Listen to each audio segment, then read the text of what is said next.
दोस्तों नमस्ते। मैं आप सबको अपने बारे में बता दूं कि मेरा नाम अनु है। मैं इससे ज़्यादा आपको कुछ नहीं बताना चाहती। मैं बताना चाहती हूँ बस कि मैं शादीशुदा हूँ और अपने पति और बच्चों के साथ रहती हूँ। मेरे और मेरे पति का परिवार वो कहीं और रहता है। मैं बाकी लड़कियों की तरह कभी लड़कों से दोस्ती नहीं रखी। मेरे माता पिता काफ़ी सख्त थे। उन्होंने मेरा कोई भी वैसा काम करना पसंद नहीं था जो उन्हें अच्छा न लगता हो। यही वजह थी कि मेरे पति मेरे जीवन में पहले आदमी थे। मुझे पिछले कुछ समय में ही इस जगह मतलब अंतर्वासना के बारे में पता चला, जहाँ मैं लोगों की कहानियाँ पढ़ने लगी। मुझे काफ़ी घबराहट हो रही है, पर काफ़ी सोचने के बाद हिम्मत करके मैं अपनी निजी बातें आप सबके साथ शेयर करना चाहती हूँ। मेरी शादी के कुछ समय बाद से मुझे सब अधूरा सा लगता था। मेरे पति काम पर चले जाते और मैं अकेली रहती। हमारे घर में हम दोनों के अलावा कोई नहीं था, पर बात वो नहीं थी। वक्त तो मैं काट ही लेती थी। बात करने को पड़ोसी भी थे, लेकिन मुझे हमारी सेक्स लाइफ कुछ अधूरी सी लग रही थी। पति थककर काम से आते और आते ही खाना खाकर सो जाते। हमारी शादी के पहले 5 साल में हमें कोई बच्चा भी नहीं था। मेरी तड़प कहीं ना कहीं अंदर ही दबी हुई थी। मेरा मन तो रोज जुड़ने का करता, पर मन को मार कर रह जाती, क्योंकि पति आते थक कर सो जाते। मैं जब भी घर से बाहर जाती तो काफ़ी बदमाश घूमते और मुझे ताड़ते। अंदर से मुझे अच्छा भी लगता, लेकिन बाहर से फिर मुझे गुस्सा ही करना पड़ता।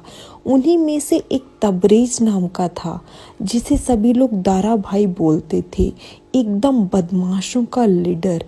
जब मैं अकेली या पति के साथ भी बाहर जाती तो मुझे भी बदमाश छेड़ते और गंदी बातें करते। मेरे पति सब पर ध्यान नहीं देते, क्योंकि उन्हें उनके मुंह नहीं लगना था, पर ये सब मुझे बड़ा बुरा लगता। दारा भी मुझे घूरता था, लेकिन उस समय मैंने उस पर कोई खास ध्यान नहीं दिया था। कुछ समय बाद वो मुझे कुछ बदला बदला सा लगा। पहले तो मैंने महसूस नहीं किया, पर बाद में गौर किया कि अब बाहर जाने पर बदमाश मुझे नहीं छेड़ते थे। मैंने इसके बारे में अपने पड़ोसियों से बात की। उन्होंने बताया कि आजकल गुंडागर्दी हट गई है। तो मैंने कहा, बहन किस दुनिया में हो, कुछ नहीं बदला है। उनकी बातों से साफ लग रहा था कि वो सब अभी भी बदमाशों से परेशान थी, पर मुझे कोई नहीं छेड़ता था। धीरे धीरे मुझे ये महसूस होने लगा कि मेरा दारा के प्रति आकर्षण बढ़ता चला जा रहा है। जब भी मैं उसे देखती तो मेरे मन में एक अजीब सी कुलबुलाहट होती। अब मैं दिन रात दारा के बारे में सोचने लगी। मैं इसके बारे में ना तो किसी से बात कर सकती थी, ना ही किसी को मेरा एहसास बता सकती थी, लेकिन मुझे ये सब बहुत अच्छा लगने लगा। अब मैं उससे आंखें नहीं चुराती, मैं भी उसे देखने का पूरा मौका देने लगी और उससे थोड़ी थोड़ी आंखों में बातचीत भी होने लगी। अब तो भीड़ भाड़ में भी मेरे करीब आने का वो मौका नहीं छोड़ता था। उसे देखकर मैं बड़ी कामुक हो जाती। एक दिन मैं हमेशा की तरह घर पर अकेली थी। सभी काम करने के बाद बेड पर लेटी दारा के बारे में ही सोच रही थी। अचानक दरवाज़ा खटखटाया गया। दरवाज़ा खोला, चौंक गई। बाहर दारा था। मेरी सांसें थम गई। तभी उसने एक डब्बा मेरे आगे किया और कहा, ईद के मौके पर वो सबको सेवइयाँ बांट रहा है। मैंने ईद मुबारक बोलकर डब्बा ले लिया। उस दिन पहली बार मैं उसे इतने करीब से मिली। मेरा आकर्षण उसके प्रति बढ़ता ही जा रहा था। मैं उसी के बारे में सोचती रहती थी। एक दिन फिर वो आया। मैं रसोई में काम कर रही थी। दरवाज़ा बजा। मैं मन में और अंदर खुश हो गई। मेरी ऐसी हालत थी कि अब मैं हर वक्त दारा को ही देखना चाहती थी। वो अपने बाकी बदमाश दोस्तों के साथ किसी चीज़ का चंदा जमा कर रहा था। उसने कहा कि मुझे पानी चाहिए। मैं पानी लेने अंदर गई। बाहर आई तो देखा कि वो अंदर आकर बैठ गया था। मैं घबरा गई। मैंने सोचा कि अगर किसी ने देख लिया तो लोग बातें बनाएंगी। मैंने उसे पानी दिया। पानी के बहाने वो मुझे छूने लगा। मुझे मन ही मन अच्छा तो लग रहा था, लेकिन मुझे बाहर से ये दिखावा भी करना पड़ रहा था कि मुझे ये चीज़ अच्छी नहीं लग रही है। फिर एक दिन मैं अकेली थी और बाज़ार सामान लेने जाना पड़ा। वहाँ भी मैंने दारा को देखा। उसे देखते ही मुझे वो पानी देने वाला दिन याद आ गया। मैंने अपना सारा ज़रूरी सामान लिया और वापस घर के लिए निकली, लेकिन रिक्शा नहीं मिला। तभी पीछे से दारा अपनी बाइक लेकर आया। रुका, उसने कहा, पैदल क्यों जा रही हो? आ जाओ, मैं बाइक पर छोड़ दूंगा। मैंने कहा, नहीं, मैं खुद चली जाऊंगी। पर वो मुझे मनाने लगा। मुझे डर था कि अगर किसी ने मुझे देख लिया तो गड़बड़ हो जाएगी। उसे शायद ये समझ आ गया था और मैं किसी के देखने के डर से बैठ नहीं रही हूँ। तो उसने कहा कि घर से कुछ दूर पहले ही उतार दूंगा, रिक्शा नहीं मिल रहा है, सामान है, आ जाओ, बैठ जाओ। उसने कहा, रास्ता भी खराब है, इसलिए मुझे पकड़ कर बैठो। मैंने एक हाथ से उसका कंधा पकड़ा और हम चलने लगे। रास्ता काफ़ी ख़राब था, जिसकी वजह से झटके लग रहे थे और बार बार मैं उसके करीब चली जाती थी।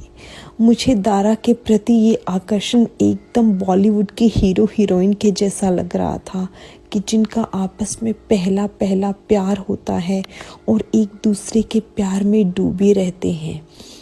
आगे जाकर बाइक रुक गई। उसने बाइक स्टार्ट करने की कोशिश की, पर कुछ हुआ नहीं। बाइक खराब हो गई थी। उसने कहा, यहीं पास में एक जगह है जहाँ तुम रुक सकती हो, मैं बाइक तब तक ठीक करवा लेता हूँ। मैंने उसकी बात मान ली।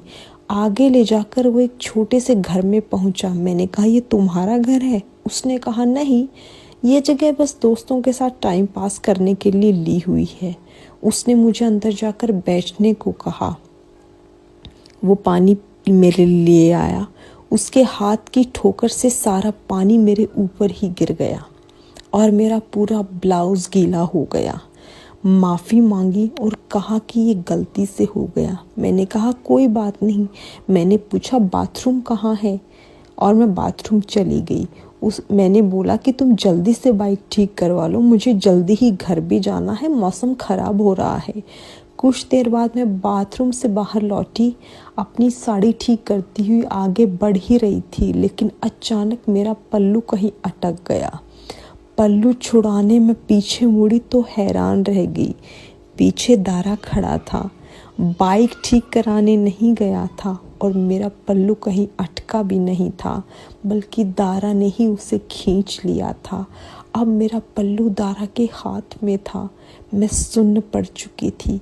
वो मेरे पल्लू को लेकर मेरी ओर बढ़ा और मेरी सांसें तेज हो गई।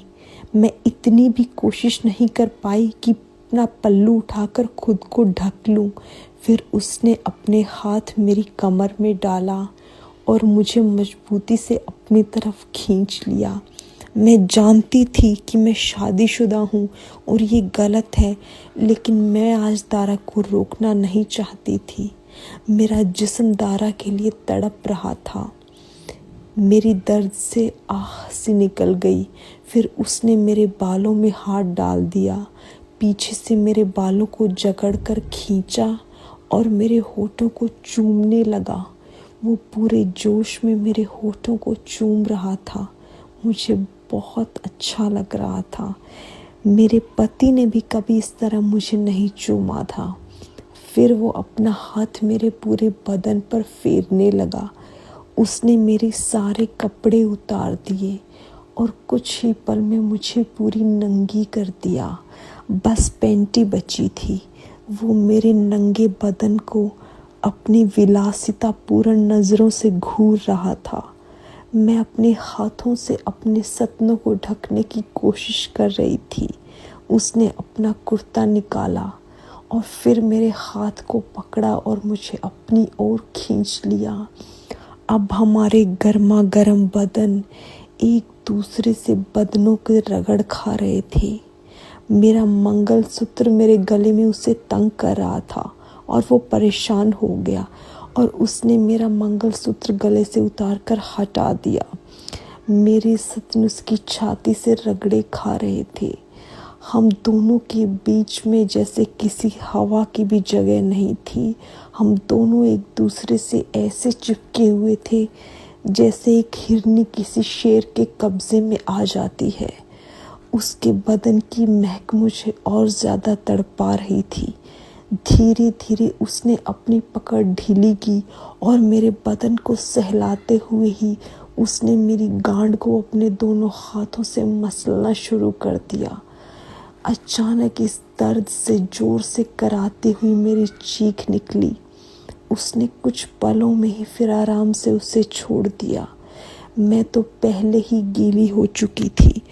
उसने अपनी उंगलियों को मेरी कोमल चूत पर सहलाना शुरू कर दिया। मेरे लिए ये अनुभव बहुत नया था। मुझे पहले कभी ऐसा महसूस नहीं हुआ था। मेरे मुंह से बस आह आह की आवाज़ें निकल रही थी। मैंने सोचा भी नहीं था कि किसी मर्द का केवल स्पर्श ही मुझे वो मज़ा दे सकता है जो मुझे कभी अपने पति से जुदाई के बाद भी नहीं मिला था।